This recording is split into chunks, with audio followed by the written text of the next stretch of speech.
I thank the Electoral Commission for doing the detailed work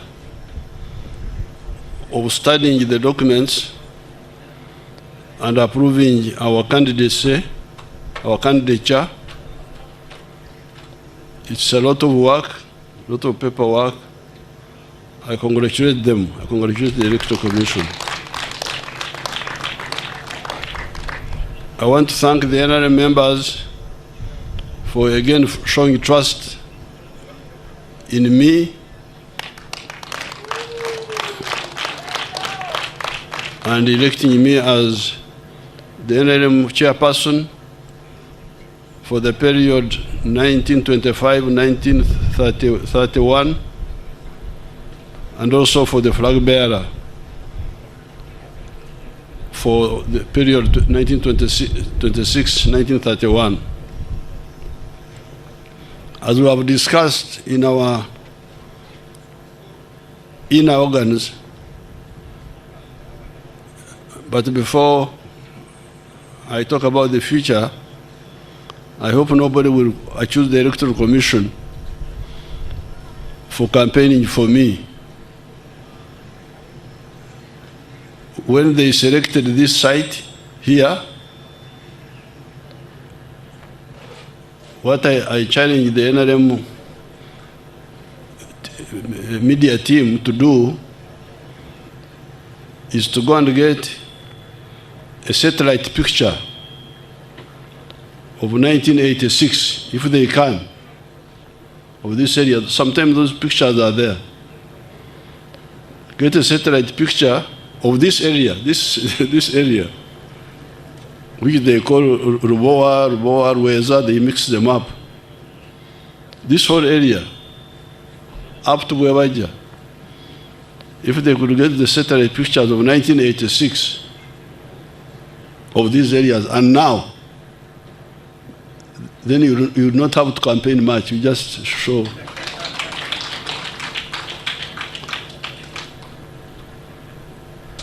You Gen Z people, these are Gen Z, Gen Z, Gen Z. The Gen Z is my comrades, my supporters.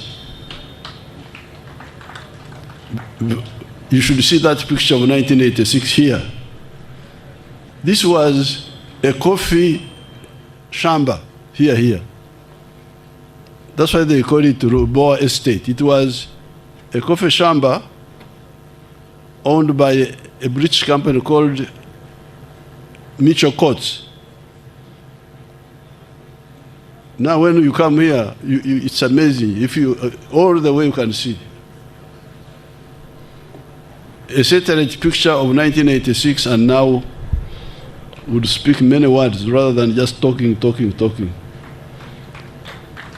And the whole of, if you want to show the whole of Kampala, 1986 from the satellite, and now, just the picture. So where we are moving to now is to, again, convince the people of Uganda of what has been achieved in the past and what we are planning to do now.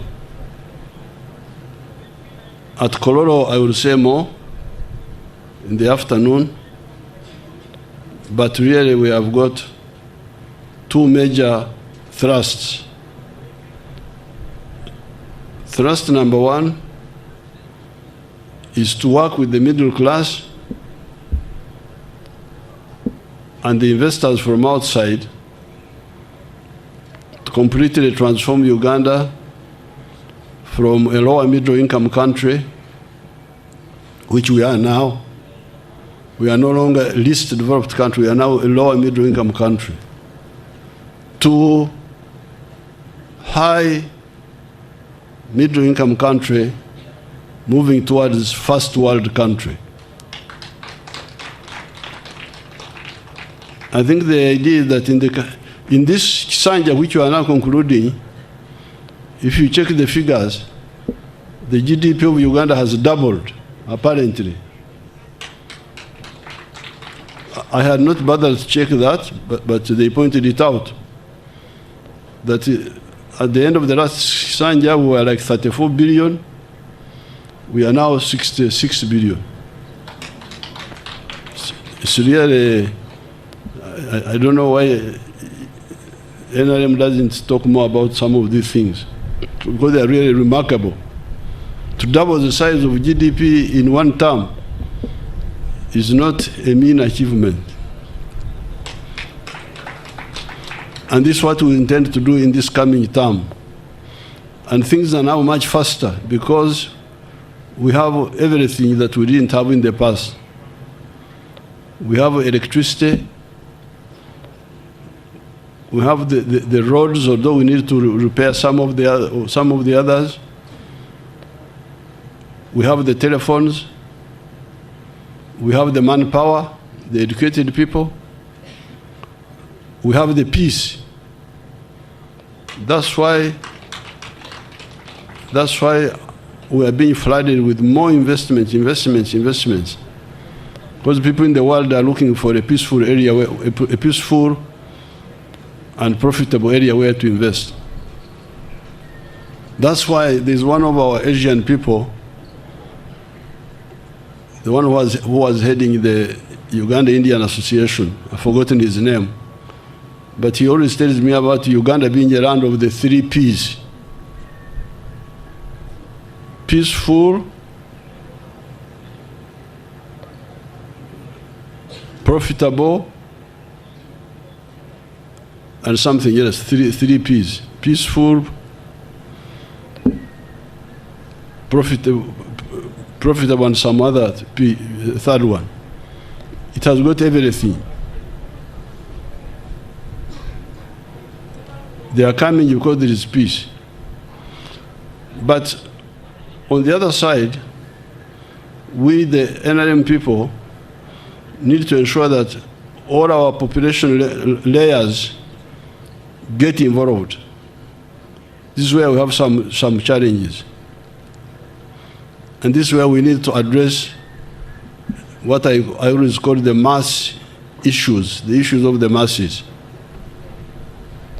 Number one, everybody to be involved in the money economy with the Kibaro. That's number one. Number two, education. Free education for our children of the poor in government schools. For all children in the government schools. The rich ones can take their children to private schools. Number three, the roads. Making sure that the tarmac roads are repaired on time so that we don't have to lose time and then get potholes and then come late and do so more expensively. But also, the Maram roads are maintained. And the money is always sent. The next one, health, the health. The immunization is doing very well, but the curative side sometimes has problems.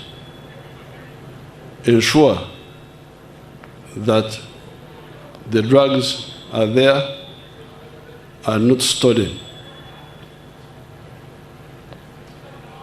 The issue of water, safe water for all the villages, that must be concluded. Then crime. There is peace in the country. There is no war. The army cannot allow that. But there is a bit of crime and impunity. Criminals who are not handled because of some corruption among the people involved.